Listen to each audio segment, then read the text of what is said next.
King O'Toole and his goose. Och, I thought all the world, far and near, had heard of...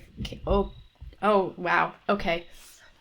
So this is written with, like, dialect, sort of, to... I'm gonna stumble over this one. Alright, I'm just stalling because this next story is gonna be a tongue twister for me. So let me just try and crack into it. Och, I thought all the world, far and near, had heard of King O'Toole. Well, well, but the darkness of mankind is untellable. Well, sir, you must know, as you didn't hear it afore, that there was a king, called King O'Toole, who was a fine old king in the old ancient times long ago, and it was he that owned the churches in the early days. The king, you see, was the right sort. He was the real boy, and loved sport as he loved his life, and hunting in particular. And from the rising of the sun, up he got, and away he went over the mountains after the deer, and fine times they were. Well, it was all mighty good, as long as the king had his health. But, you see, in course of time, the king grew old. By raison he was stiff in his limbs, and when he got stricken in years, his heart failed him, and he was lost entirely for want of diversion, because he couldn't go a-hunting no longer, and by dad the poor king was obliged at last to get a goose to divert him. Oh, you may laugh if you like, but it's truth I'm telling you. And the way the goose diverted him was this way. You see, the goose used to swim across the lake and go diving for trout and catch fish on a Friday for the king, and flew every other day round about the lake, diverting the poor king. All went on mighty well until, by dad, the goose got stricken in years like her master and couldn't divert him no longer, and then it was that the poor king was lost entirely.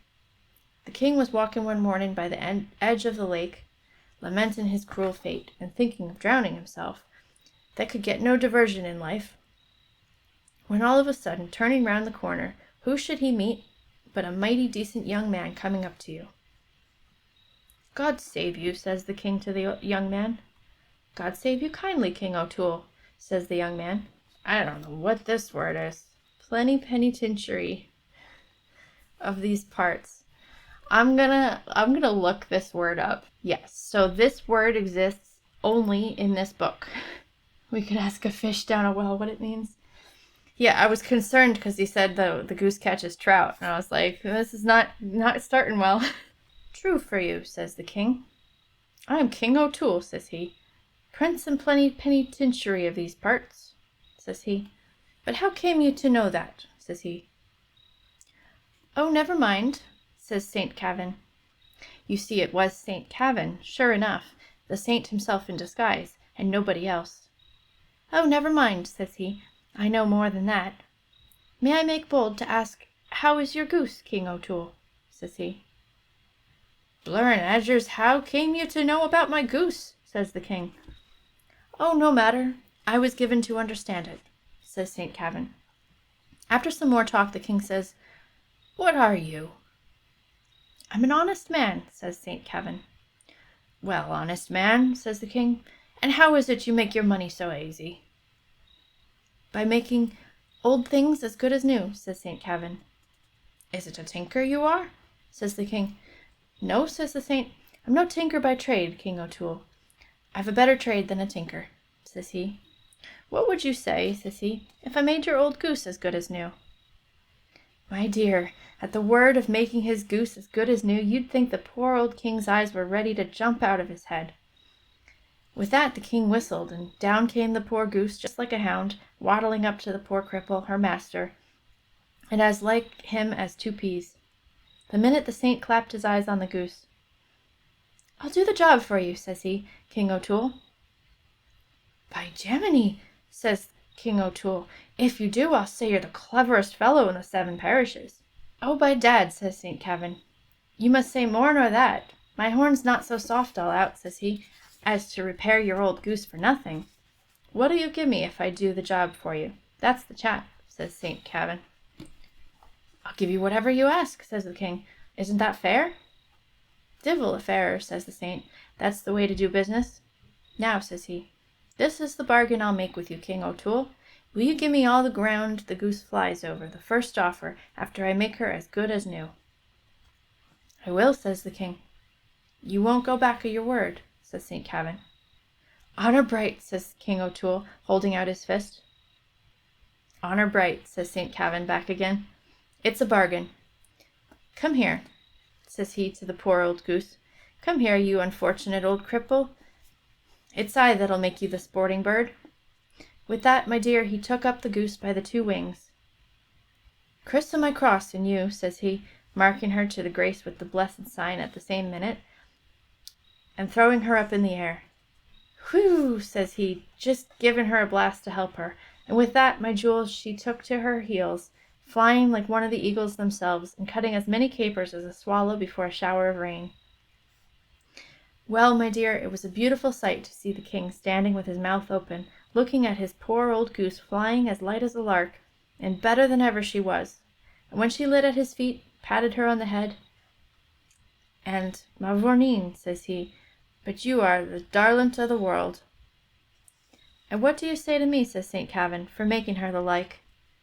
By jabbers, says the king, I say nothing beats the art of man, barring the bees. And do you say no more nor that, says St. Kavin. And that I'm beholden to you, says the king. But you will give me all the ground the goose flew over, says St. Kavin. I will, says King O'Toole, and you're welcome to it, says he, though it's the last acre I have to give. But you'll keep your word true, says the saint. As true as the sun, says the king. It's well for you, King O'Toole, that you said that word, says he, for if you didn't say that word, the devil the bit of your goose would fly ever again. When the king was as good as his word, St. Kavin was pleased with him, and then it was that he made himself known to the king. And, says he, King O'Toole, you're a decent man, for I only came here to try you. You don't know me, says he, because I'm disguised. Musha, then, says the king. Who are you? I'm St. Kavin, said the saint, blessing himself. Oh, Queen of Heaven, says the king, making the sign of the cross between his eyes and falling down on his knees before the saint. Is it the great St. Kavin, says he, that I've been discoursing all this time without knowing it, says he, as all as one as if he was a lump of a gossoon? And so you're a saint, says the king. I am, says St. Kavin. By jabbers, I thought I was only talking to a decent boy, says the king. Well, you know the difference now, says the saint. I'm St. Kavin, says he, the greatest of all the saints. And so the king had his goose as good as new, to divert him as long as he lived, and the saint supported him after he came into his property, as I told you, until the day of his death. And that was soon after, for the poor goose thought he was catching a trout one day, but my jewel, it was a mistake he made, and instead of a trout, it was the thieving horse-eel. And instead of the goose killing the trout for the king's supper, by dad, the eel killed the king's goose. And small blame to him, but he didn't ate her, because he darn't ate what St. Kavin had laid his blessed hands on. Well, that was a mouthful.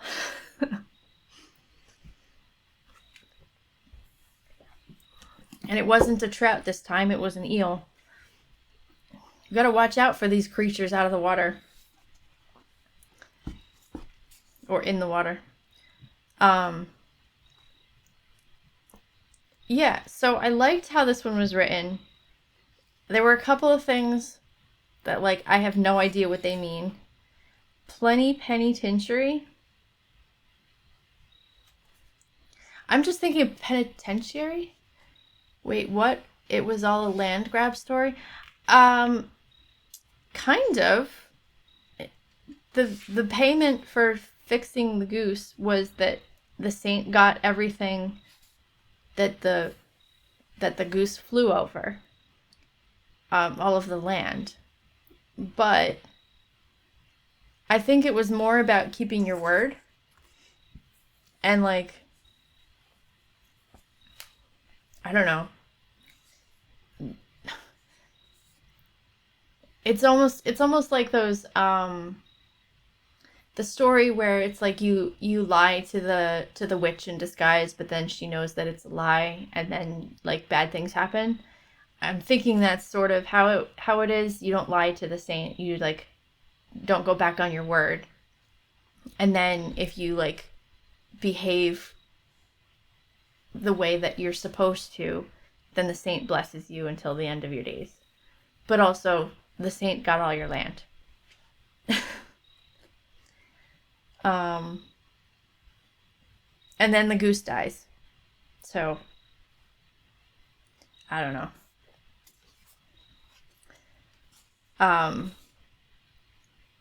But I do think that if the words in here weren't written kind of phonetically according to the dialect, I feel like it would have had, I feel like one would have been harder to read, but also it wouldn't have had like as much like depth or character or whatever.